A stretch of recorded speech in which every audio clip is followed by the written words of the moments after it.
మీ పిల్లలకు చదువుతో పాటు ఎక్స్ట్రా కరిక్యులం లోక జ్ఞానాన్ని నేర్పిస్తుంది ఫ్యూచర్ స్పార్క్ ఇంటర్నేషనల్ స్కూల్. నమస్తే రమగారు. నమస్తే జయ.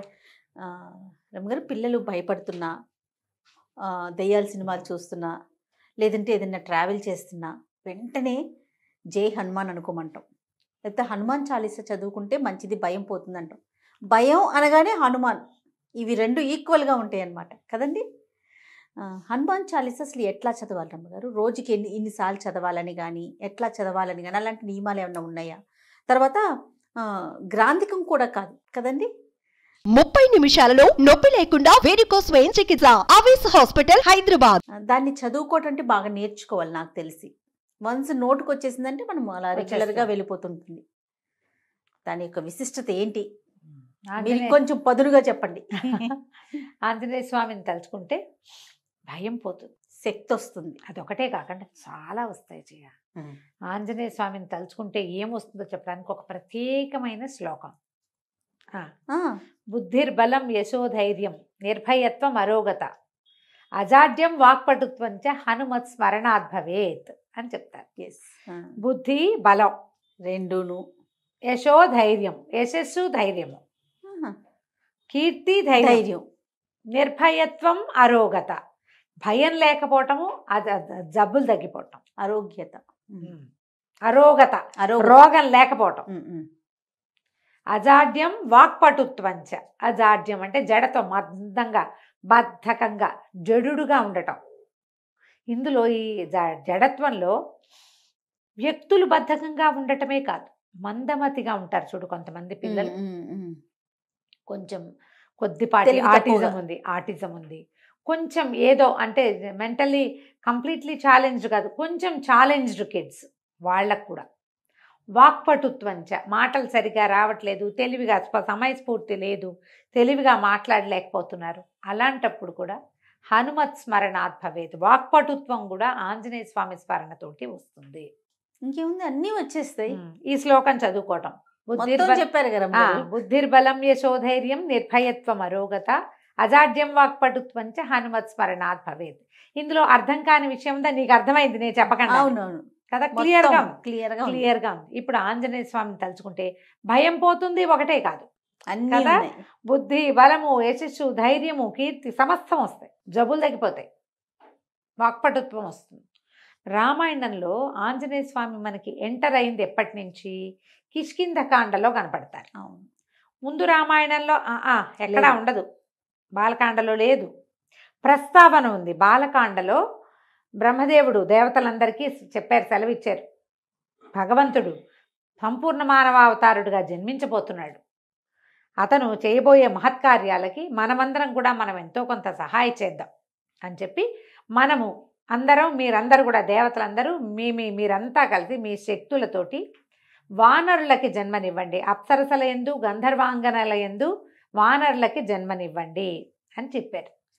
కాదు రమ్మగారు, వాళ్ళు అసలు పిల్లల్ని కనలేరు, దేవతలకి పిల్లలు పుట్టరు కదా. అంటే భార్యల వల్ల సంతానం లేదు వాళ్ళకి. ఇప్పుడు భార్యల వల్ల సంతానం కదా, ఇది అప్సరోగణానికి తర్వాత గంధర్వ స్త్రీల ఎందుకు అన్నారు ఈ పిల్లల్ని. ఒక్కొక్కళ్ళు ఒక్కొక్క చోట వాళ్ళ అంశాలు, ఇది డైరెక్ట్ గా సంతానం అని చెప్పడానికి వీల్లాగా కాదు, బయలాజికల్ కిడ్స్ గా చెప్పడానికి వీల్లేదు, వాళ్ళ అంశస్వరూపాలు. ఇప్పుడు వాయుసుతుడు ఆంజనేయుడు, ఈయన బయలాజికల్ గా వాయువు కుమారుడు కాదు, ఈయన కేసరి నందనుడు. కేసరి భార్య అయిన అంజనాదేవికి వాయుదేవుని వరప్రసాదం వల్ల పుట్టినవాడు, అంతేగాని బయలాజికల్ గా వాయుదేవుడికి అంజనాదేవికి పుట్టినవాడని చెప్పబడదు, అలా జరగల. ఈ దేవతలందరూ మీరు సంతానాన్ని కనండి అని చెప్పినప్పుడు ఆంజనేయ స్వామి మాట వచ్చింది బాలకాండలో. ఒక్క వర్డ్, ఒకటే వర్డ్, వాయువు అంజనాదేవి యందు ఆంజనేయునికి జన్మనిస్తాడు అని చెప్తారు, ఒక్కటే ఆంజనేయుడుగా, అంతే. అక్కడి నుంచి అయోధ్యకాండ ఉంది, అరణ్యకాండ ఉంది, ఎక్కడా లేరు. పూర్తిగా సీతాపహరణం జరిగిన తర్వాత రామలక్ష్మణులు ఇద్దరు సీతా ఏమంటారు అన్వేషణలో భాగంగా ఈ కిష్కింధ నగరం వైపుకి వచ్చారు. ఋషిముఖ పర్వతం దగ్గరికి వచ్చాకే మనకు ఆంజనేయ స్వామి ఎంటర్ అవుతాడు. ఆ హనుమంతుడు అప్పుడు ఎంటర్ అయిన వీళ్ళకి చిన్నతనం నుంచి స్నేహము, చిన్నప్పుడే కలిసింది ఏమీ లేదు. ఈయనకి 36-37 సంవత్సరాలు వచ్చినాయి రాముల వారికి. మరి ఆయనతో పాటే పుడితే వాళ్ళందరికీ కూడా అదే వయసు ఉండాలి కదా. ఆయనతో పాటు ముందో వెనకగానో పుట్టారు. అప్పుడు పరిచయం, అక్కడి నుంచి వారిద్దరికి స్నేహము, ఆపేక్ష, భక్తి, దాస్యము అలాంటివి వచ్చినాయి. అప్పుడు మొదలైనాయి.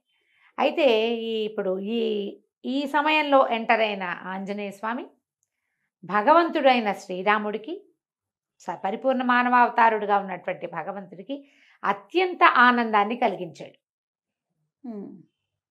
మొదటిది సీతను వెతికాడు. దానికంటే ముందు ఈయనతోటి స్నేహం కలిపాడు, సుగ్రీవుడితోటి స్నేహం కలిపాడు. వాళ్ళ మైత్రి మరింత ప్రబలం అవడానికి కారణమయ్యాడు. సీతాన్వేషణ చేయాలని బాగా ప్రబోధం చేసుకున్నారు ఒకళ్ళకొకళ్ళు. అక్కడి నుంచి సీతాన్ని అన్వేషించడానికి తలా ఒక గుంపు, తలా ఒక పక్కకి వెళ్తే వీళ్ళు ఈ ఋష్యమూక నుంచి, కిష్కింధ నుంచి దిగువకి ప్రయాణించి సముద్ర తీరాన్ని చేరారు. దక్షిణ సముద్రం వైపుకు ప్రయాణం చేశారు.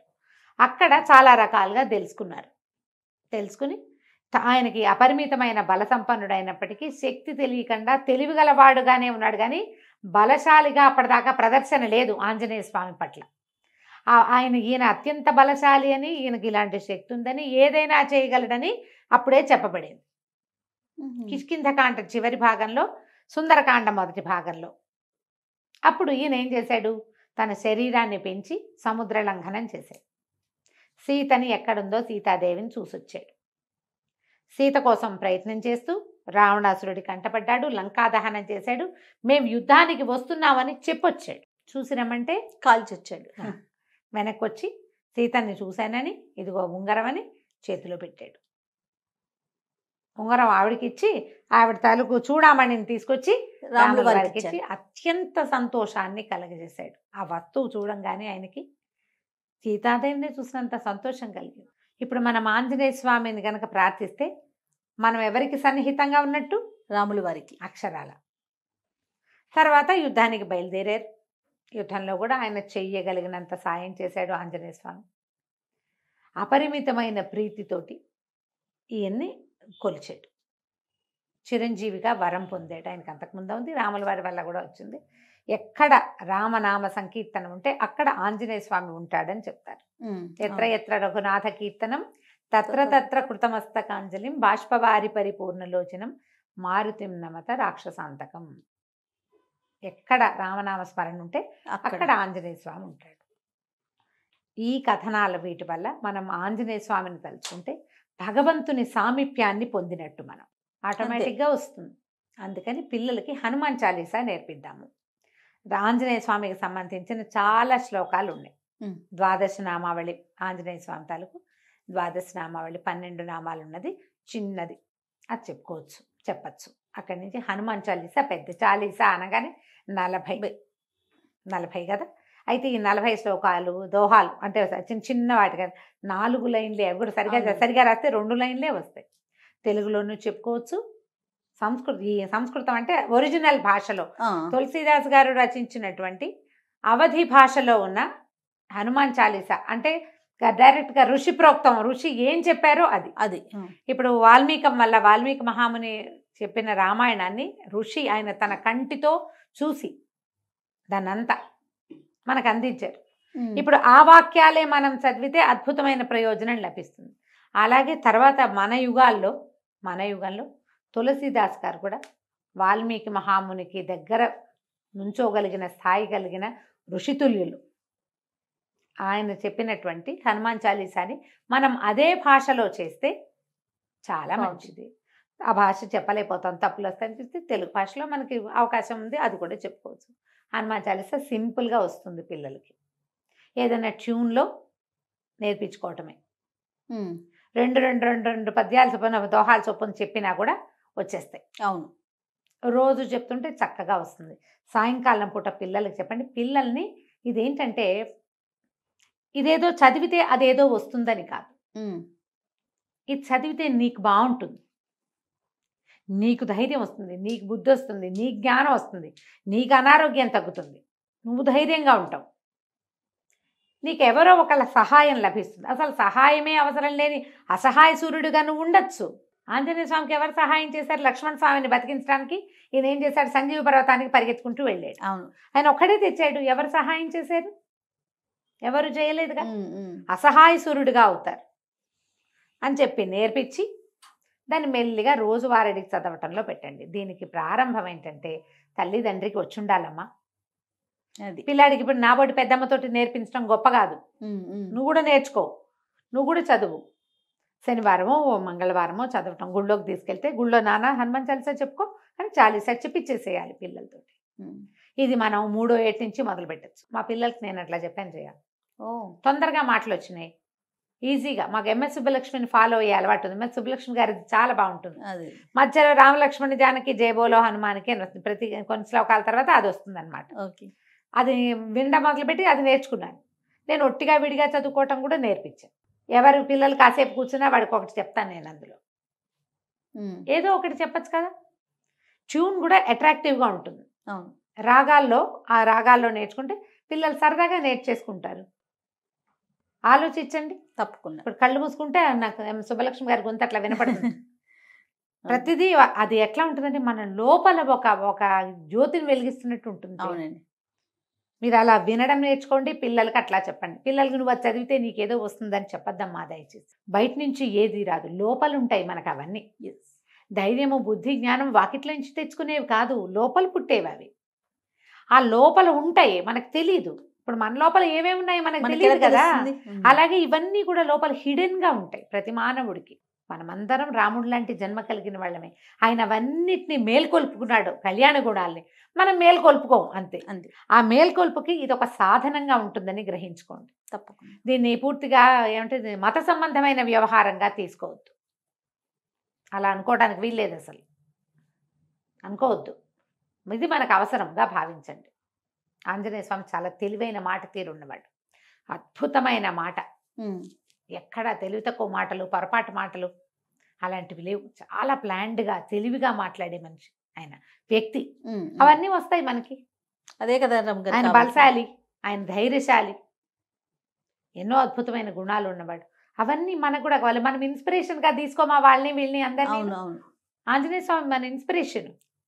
బాగుంది. ఇలా ఇన్స్పైర్ అయ్యి కనుక మనం ఇన్స్పైర్ అయ్యి పిల్లలు కనుక నేర్పిస్తే చక్కగా ఉంటుంది, చాలా బాగుంటుంది. ట్రై చేసి చూడండి. ఇది కష్టం అని మాత్రం అనుకోవద్దు. ఏదైనా ఒక మంచి పుస్తకం కొనుక్కోండి, ఏదైనా ట్యూన్ వినండి, దాంతోపాటు వెళ్ళండి. ఎంఎస్ సుబ్బలక్ష్మి గారిది నేను ఎప్పుడూ సమర్థిస్తాను, చాలా బాగుంటుంది. అది ఆన్ చేస్తే దాంతోపాటు 4-5 సార్లు వింటుంటే మనకే వచ్చేస్తుంది. అవునండి. మేము ఎప్పుడో చిన్నతనంలో నేర్చుకున్నదే చేయ, ఆవిడ వినే నేర్చుకున్నాం. తర్వాత ఇంకా అలవాటు అయిపోయింది. విడిగా కూడా చదువుకోవచ్చు. అదే కాక నోటికి వచ్చేస్తుంది కదా. ఎప్పుడు హనుమాన్ చాలీసా చదివినా తప్పకుండా రామనామ పారాయణం అలవాటు చేసుకోండి. శ్రీరామ జయ రామ జయ జయ రామ జయ శ్రీరామ అని 10 సార్లు చెప్పుకోవటం. ఎందుకంటే ఆంజనేయ స్వామిని పిలిచాం, అక్కడ రామనామం చదివితే ఆయన సంతోషిస్తాడు, ఆయనకి ఇష్టం. అందుకని తప్పకుండా రామనామాలు కూడా చెప్పుకోవటం మీరు నేర్చుకుని పిల్లలు కూడా నేర్పించుకోండి. తప్పకుండా అండి. నమస్తే. నమస్తే చే. సుమన్ టీవీలో మీ పర్సనల్ అండ్ బిజినెస్ ప్రమోషన్స్ కోసం కింది నెంబర్కి కాంటాక్ట్ చేయండి.